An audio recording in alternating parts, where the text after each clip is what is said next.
ان کو اپنا آرڈیننس واپس لینا پڑے گا۔ سندھ میں ایک طوفان اٹھ رہا ہے، سندھ میں ایک طوفان اٹھ رہا ہے، ہوش کے ناخن لو، واپس لو، واپس لو، اپنا آرڈیننس کو واپس لو۔ اگر آپ واپس نہیں لیتے ہو تو میں یہاں کے موجود ایم پی ایز کو، یہاں کے موجود سینیٹرز کو کہہ رہا ہوں کہ سینیٹ آف پاکستان میں صوبائی اسمبلی سندھ میں سنڈے آپ کا، وینسڈے آپ کا سیشن ہے، وینسڈے آپ کا سیشن ہے۔ اگر وینسڈے تک انہوں نے یہ آرڈیننس واپس نہیں لیا تو آپ ریزولوشن پاس کر کے، سینٹ میں ریزولوشن پاس کر کے، ایک لات مار کے اس آرڈیننس کو باہر پھینک دیں۔ یہ آئلینڈز چاہے وہ بلوچستان میں ہو یا سندھ میں ہو، یہ کسی کے باپ کے جاگیر نہیں ہے، یہ سندھ اور بلوچستان کے عوام کے ملکیت ہے۔ جو یہاں کے آئلینڈز ہیں وہ ہماری ماہی گیروں کے ہیں۔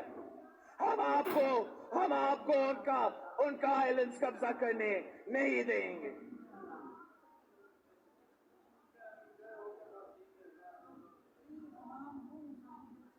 یہ وزیر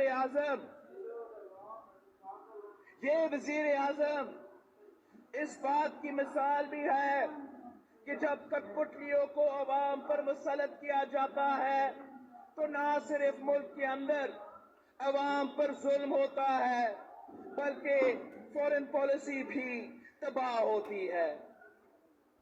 یہ کشمیر کے سفیر بننے کا دعویٰ کرتا تھا، یاد ہے آپ کو؟ یہ کشمیر کا سفیر بننے کا دعویٰ کرتا تھا، مگر یہ کلبھوشن یادو کا وکیل بن چکا ہے۔ یہ کشمیر کو بچانے کا وعدہ کرتا تھا، اب اس نے کشمیر پہ سودا کر لیا ہے۔ ملک کے اندر فیشزم نے ہمارے کشمیر پر اور مودی کے بربریت پر موقف کمزور کیا ہے۔ آج اس نے ہمارے تمام دوست ممالک کے ساتھ تعلقات خطرے میں ڈال دیے ہیں۔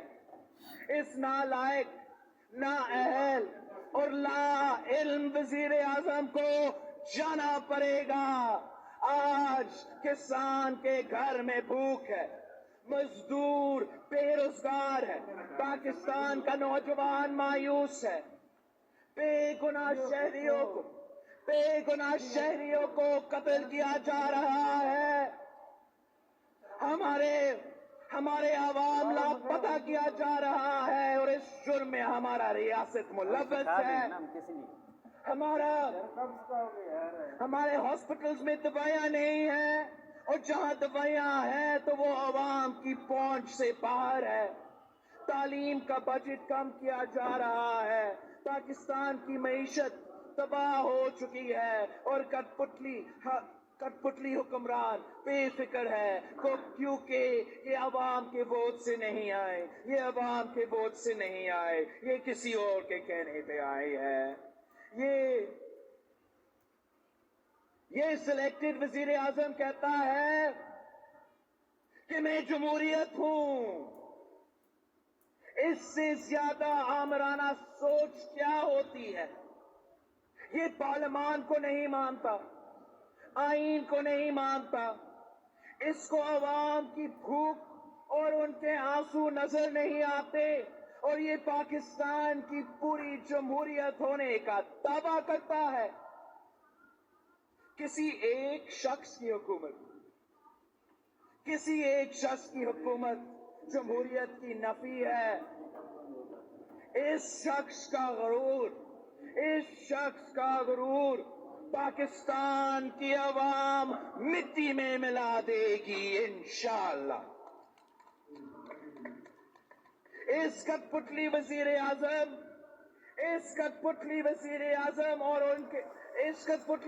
اعظم اور اس کے سہولت کاروں کو ماضی کے آمروں کا یاد کرنا چاہیے۔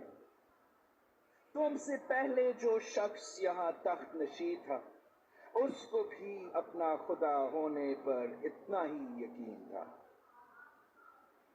تاریخ کا فیصلہ ہے، تاریخ کا فیصلہ ہے کہ خلق خدا کے سامنے بڑے بڑے سے بڑے بڑے عامر جابر غاصب نہیں ٹک سکا۔ اس کٹ پتلی کی اوقات کیا ہے؟ یہ لڑائی نہیں ہے، مگر یہ لڑائی اب فیصلہ کن ہوگی۔ ہماری جمہوریت کے ساتھ یہ کھلواڑ اب بند ہونا پڑے گا۔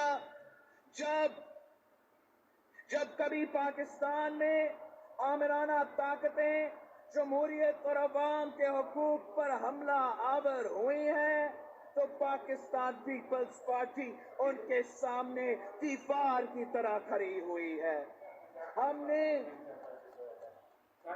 نے ضیاء الحق کا تاریخ توڑ دیکھا ہے، ہم نے مشرف کا جبر دیکھا ہے، ہم نے اس ملک کی جمہوریت کا دفاع اپنے خون سے کیا ہے۔ شہید ذوالفقار علی بھٹو اور شہید محترمہ بے نظیر بھٹو نے جانیں دی ہیں، مگر اپنے غریب عوام کے ساتھ کبھی نہیں چھوڑا اور نہ ہی ہم چھوڑیں گے۔ ہماری سیاست صرف عوام کے لیے۔ جب بھی کبھی جمہور کی پاسداری کی بات آئے تو پاکستان پیپلز پارٹی نے سیاسی اختلافات بھلا کر تمام جمہوری قوتیں اور عوامی طاقتیں کے ساتھ مل کر جدوجہد کی مزاحمت کی۔ ضیاء الحق کے جبر کے خلاف شہید محترمہ بے نظیر بھٹو ایم آر ڈی کی پرچم تھاما اور عوام کے حق کے لیے، ملک کی بقا کے لیے، جمہوریت کے دفاع کے لیے عوام کے درمیان میں جدوجہد کرتی رہی۔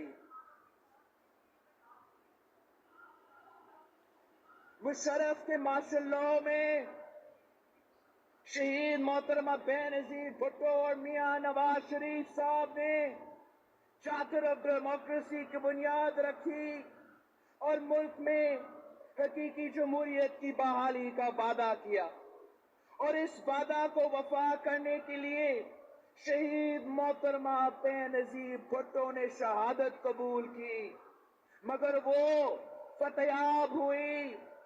ہم نے نہ صرف مشرف گورا سرٹیفائیڈ غدار قاتل کو ہروایا، مگر ہم نے 18ویں ترمیم کے تھرو 1973 کا آئین بھی بحال کیا۔ پاکستان ڈیموکریٹک موومنٹ کی تحریک اسی جمہوری مزاحمت کی ایک کڑی ہے۔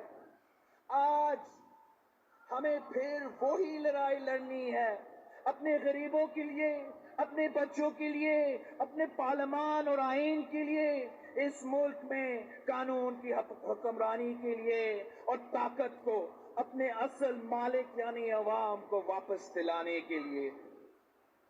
آج بھی مخالف وہی طاقتیں ہیں جو غریب کا چولہا بند کرنا چاہتی ہے، جو حق کا آواز بلند کرنے والوں کو جیل میں ڈالنا چاہتے ہیں، جو عوام کے ووٹوں سے الیکٹ ہو کر نہیں بلکہ غیر جمہوری طریقے سے سلیکٹ ہو کر آتے ہیں۔ آج پھر پاکستان کے کانسٹیٹیوشن اور قانون کی حکمرانی پر حملے ہو رہے ہیں۔ آج پھر ہمیں اکٹھا ہو کر ان کا مقابلہ کرنا ہے اور ان کو ایک بار پھر شکست دینی ہے۔ یہ لڑائی ہم سب کو لڑنی ہے، ہر جگہ لڑنا ہے، پارلیمان میں لڑنا ہے، سڑکوں میں لڑنا ہے، جیلوں میں بھی لڑنا ہے۔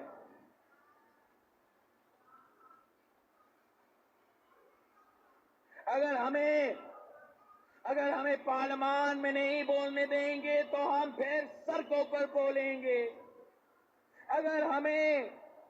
اگر ہمیں جیلوں میں ڈالا جائے گا تو پھر ہماری حق کی صدا جیلوں کی دیواریں ہلا دیں گی۔ کس کس کو جیل میں ڈالیں گے؟ کبھی کوئی عوام کو بھی جیلوں میں ڈال سکا ہے؟ کبھی سمندر بھی قید ہوا ہے؟ کیا کبھی جیل نے سچ کو قید رکھا ہے؟ ان کو تو پابندیاں لگانے کا بڑا شوق ہے. مثبت رپورٹنگ کے علاوہ ہر خبر پہ پابندی، ٹی وی پہ پابندی، نیوز پیپر پہ پابندی، سلیکٹ بولنے پہ پابندی، یہاں تک کہ ٹک ٹاک پہ بھی پابندی.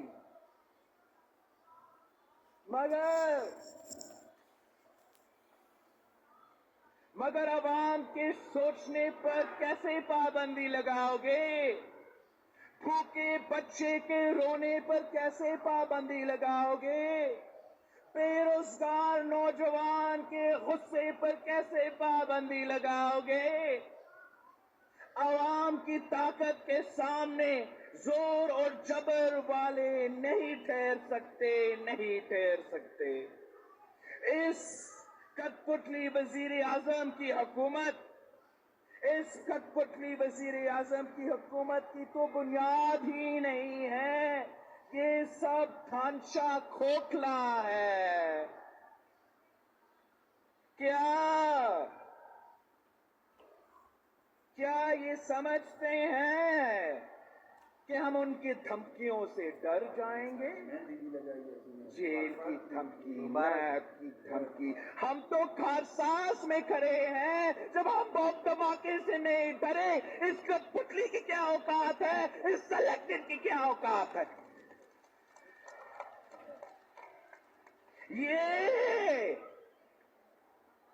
یہ تو شہید ناصر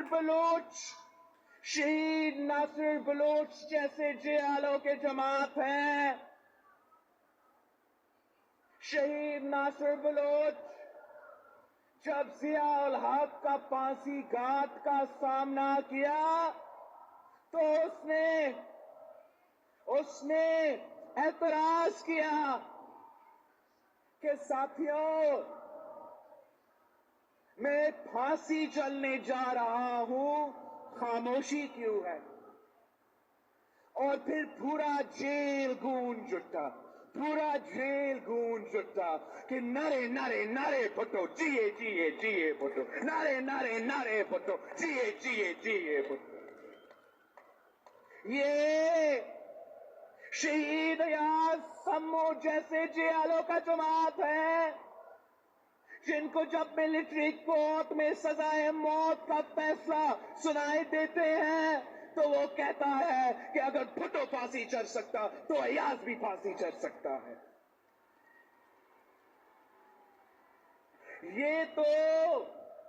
یہ تو نظام سمو جیسے جیالوں کی جماعت ہے جس نے 18 اکتوبر پہ شہادت قبول کی. اپنا ماں کا اکلوٹا بیٹا تھا، لیکن جب والدہ سے پوچھا گیا تو والدہ نے کہا کہ یہ تو میرا اکلوٹا بیٹا تھا. اگر 10 بیٹے ہوتے تو 10 بیٹے میں جمہوریت پہ، شہید محترمہ بینظیر بھٹو پہ قربان کر دیتے.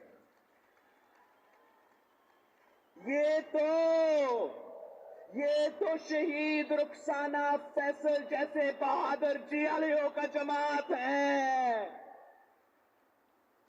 جو اپنا 3-4 سال کی عمر کی بیٹی کو گھر چھوڑ کے کارساز پہنچتی ہے شہید محترمہ بینظیر بھٹو کا سیکیورٹی کرنے کے لیے، شہید محترمہ بینظیر بھٹو کا دفاع کرنے کے لیے، اور اس بات پہ کہ ایک عورت بھی ہوگی جو شہید محترمہ بینظیر بھٹو کی سیکیورٹی میں شریک ہوگی. اریسٹ کرنا چاہتے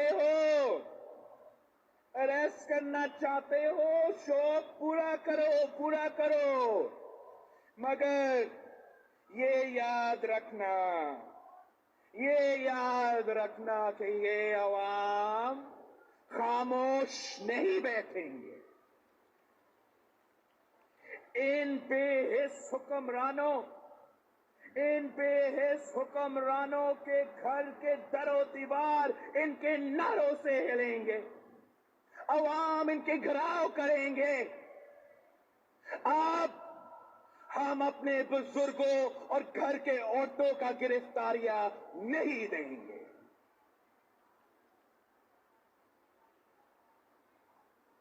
یہ جنگ صرف پاکستان ڈیموکریٹک موومنٹ کی سیاسی جماعتوں کی نہیں ہے. یہ جنگ مزدوروں کی، کسانوں کی، وکلا کی، نوجوان ڈاکٹرز کی، لیڈی ہیلتھ ورکرز کی، طلباء کی، ٹیچرز کی، سرکاری ملازمین کی اور اس ملک میں رہنے والے ہر طبقہ کی ہے جو آزاد ملک کی شہری ہے اور جنہوں نے کبھی غلامی قبول نہیں کی ہے. اس وزیر اعظم کو جانا پڑے گا. یہ تحریک بھوک، ناانصافی اور عامیت اور ظلم کے خلاف ہے. عوام کے ساتھ ریاست کا وعدہ جو 1973 کے آئین کا ہے، یہ تحریک اس وعدے کو نبھانے کی تحریک ہے. عوام کو حق حکمرانی واپس دلانے کی تحریک ہے. اس ملک میں نوجوانوں کو بہتر مستقبل دلانے کی تحریک ہے.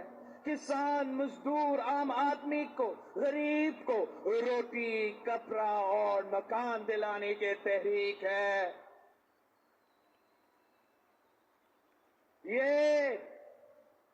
یہ وہ جمہوریت نہیں ہے. یہ وہ جمہوریت نہیں ہے جس کے لیے شہید ذوالفقار علی بھٹو نے شہادت قبول کی. یہ وہ جمہوریت نہیں ہے جس کے لیے شہید محترمہ بینظیر بھٹو نے شہادت قبول کی. یہ وہ جمہوریت نہیں ہے جس کے لیے 200 جیلوں نے 18 اکتوبر 2007 کو شہادت قبول کی. یہ وہ جمہوریت نہیں ہے جس کے لیے میرے کارکن نے کوڑے کھائے ہیں، جیلیں بھرے ہیں، پھانسی چڑھے ہیں. ہمیں حقیقی جمہوریت چاہیے. ہمیں حقیقی جمہوریت کو جہاں حکومت عوام کی مرضی سے بنتی ہے اور امپائر کی مرضی سے نہیں. آپ پورے پاکستان کی جمہوری قوتیں ایک سٹیج پہ بھی ہے، ایک پیج پہ بھی ہے. اب اس حکومت کو، اس سلیکٹڈ کو، ان کے سلیکٹرز کو ہمارا پیج پہ آنا پڑے گا، ورنہ ان سب کو جانا پڑے گا.